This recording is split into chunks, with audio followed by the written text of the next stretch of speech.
दोस्तों, छोटी हो या बड़ी, शरीर में चाहे जैसा भी गांठ हो, हर तरह की गांठ बर्फ की तरह पिघला देगा, जड़ से मिटा देगा। यह नुस्खा कैंसर होने से पहले आपको बचा लेगा। ठीक होने की पूरी गारंटी, बस वीडियो पूरा देखना। नमस्कार दोस्तों, आप सभी का बहुत बहुत स्वागत है हमारे YouTube चैनल में। दोस्तों, आज की इस वीडियो में मैं आप लोगों को ये जो अमरूद का पत्ता भी आपको दिखा रहा हूँ, इसके कोमल कोमल पत्तों को तोड़ना है और तोड़ करके इसको अच्छे से धो करके साफ करके इसको कूट पीस करके औषधि तैयार करना है। तो चलिए मैं इसको सबसे पहले इसके कोमल कोमल पत्तों को तोड़ लेता हूँ और आप लोगों को दिखाता हूँ इसका औषधि प्रयोग। दोस्तों, देख सकते हो मैं यहाँ पे 2-3 अमरूद की ताज़ी पत्तियाँ लिया हूँ। जो कोमल कोमल होता है ना, सॉफ्ट सॉफ्ट जो नया पत्ता होता है, उसी को आपको तोड़ना है और इस तरह से छोटे छोटे तोड़ करके उसको सिलबट्टे से या फिर किसी भी तरह से उसको छोटे छोटे कूट लेना है अच्छे से। और फिर उसके बाद दोस्तों, आपके पास रात को तांबे के बर्तन में रखा हुआ पानी, जैसे मैं अभी तांबे के लोटे से ले रहा हूँ पानी, रात के जो लोटे में भर कर के पानी रखे थे उसी में से है। तो आपको भी इसी तरह से तांबे के लोटा में रात को पानी भर कर रखना है। अगर तांबा का लोटा नहीं है तो मिट्टी के बर्तन में भर करके रखना है, याद रखना इस बात को। अब उस पानी को इस अमरूद के छोटे छोटे पत्तों के साथ कटोरी में डाल के उसे गर्म करना है, पकाना है, अच्छे से उबालना है। अब उबालने के बाद इसे कुछ देर ठंडा होने के लिए रख दें और हिलाते रहें, जिससे जल्दी ठंडा होगा। और फिर जब ठंडा हो जाए तो उसको अच्छे से हिला हिला करके किसी गिलास में, कांच के गिलास में या स्टील के गिलास में छान करके रख लें। किसी दूसरे और अन्य गिलास में नहीं चलेगा, स्टील या कांच के गिलास में ही छान करके इसको निथार लें।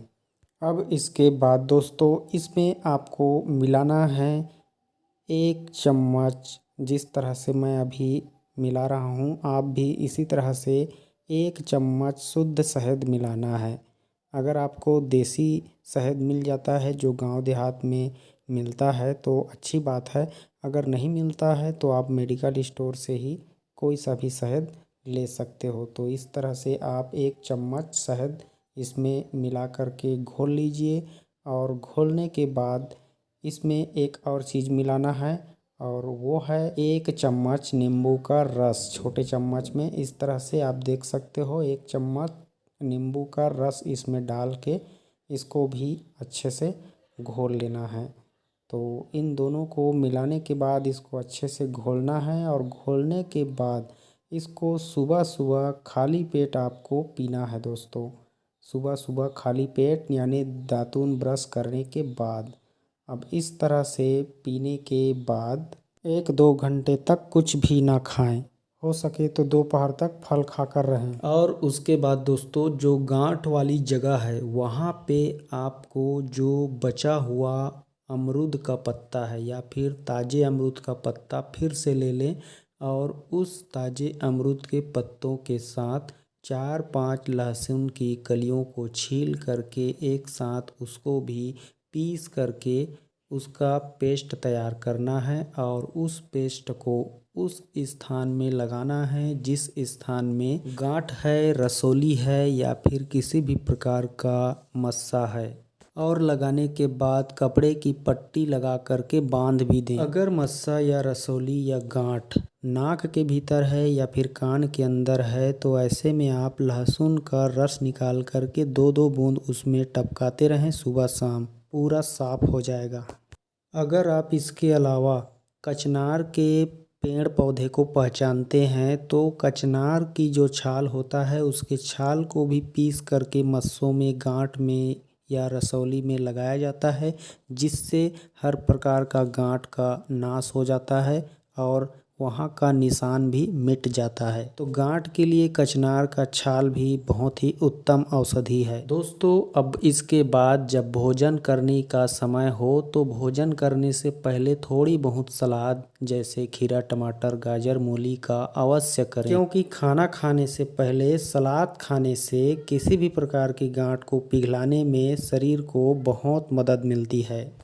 और फिर उसके बाद दोस्तों जब खाना खाने के लिए बैठोगे तो खाने के जो सब्जी रहेगा, जो भी सब्जी रहेगा उसमें, या फिर जो पीने का पानी रहेगा उसमें, दोनों में से कोई भी में आपको मिलाना है चूना। और कितना मिलाना है? गेहूं के दाने के बराबर, यानी जितना मैं आपको अभी दिखा रहा हूं उतना। तो इतने से चूने को सब्जी में या फिर पीने के पानी में घोल करके पीना है रोज़ाना। और चूना वही खाना है जो खाने के लिए बना होता है, जैसे पान ठेला में मिलता है या फिर लोग तंबाकू के साथ खाते हैं, उसी चूने को आपको खाना है गेहूं के दाने के बराबर। और एक दिन में एक ही बार खाना है चूने को। और दोस्तों इसके अलावा अगर आप कर सको तो एक और चीज़ कर सकते हो। गाय का जो पेशाब होता है, जिसे गोधन अर्क भी बोला जाता है, तो गाय के ताज़े पेशाब को मिल जाता है तो बहुत ही अच्छा है, अमृत के समान है। नहीं मिलता है तो आप पतंजलि स्टोर से या फिर आयुर्वेद औषधालय से आप गाय का पेशाब या गोधन अर्क बोल करके खरीद सकते हो। अब इस गाय के पेशाब को या गोधन अर्क को क्या करना है, 2 ढक्कन ले करके 1 गिलास पानी में घोल करके आपको सुबह सुबह, जैसे मैं ड्रिंक बताया पीने के लिए, उस ड्रिंक की जगह पे आपको 2 ढक्कन गाय का पेशाब पीना है, सोकर उठते ही बिना ब्रश किए। चलो ठीक है, कोई कोई इसे भी नहीं पी पाता है बदबू की वजह से, लेकिन पी लोगे तो यह गंगा जल से भी ज़्यादा पवित्र है और ज़्यादा अमृत जैसा फायदा करे। कैंसर जीवन में कभी भी नहीं हो सकता जो गाय का पेशाब पीने वाले लोग हैं उसे। खैर कोई बात नहीं, मैं आप लोगों को इसके अलावा भी कुछ शास्त्रीय औषधि बता रहा हूँ जो आपको मेडिकल स्टोर से या आयुर्वेदिक पतंजलि स्टोर से या फिर कोई भी आयुर्वेदिक औषधालय से आपको प्राप्त हो जाएगी। आप लोग इसे खरीद करके जिस तरह से मैं बताऊंगा उस तरह से खा करके बड़ी आसानी से गांठ, रसौली या फिर मस्सा से छुटकारा पा सकते हो। तो फिर आपको खरीद लेनी है वृद्धिवादिका बटी और कचनार गुग्गुल और पुनर्नवा बटी। इन तीनों औषधियों को खरीद लेना है और ख़रीदने के बाद 2-2 गोली सुबह शाम भोजन या नाश्ते के बाद लेना है। आपकी अंदर हो चाहे बाहर हो, किसी भी प्रकार की गांठ हो या मस्सा हो, रसौली हो, धीरे धीरे ही सही लेकिन 15 महीना दिन इस्तेमाल करोगे तो आसानी से ख़त्म हो जाएगा और सूख करके झड़ जाएगा या फिर पूरी तरह से ख़त्म हो जाएगा, उसका निशान भी साफ हो जाएगा। तो दोस्तों ये रहा हमारी हर प्रकार की गांठ को मिटाने वाला एक अचूक औषधि प्रयोग, जिसका प्रयोग करके आप निश्चित रूप से ठीक हो जाओगे और हमेशा खुश रहोगे। तो दोस्तों हम यही चाहते हैं कि आप खुश रहें, स्वस्थ रहें, मस्त रहें। आज की वीडियो में बस इतना ही, मिलते हैं अगली वीडियो में। तब तक के लिए नमस्कार, जय हिंद, जय छत्तीसगढ़।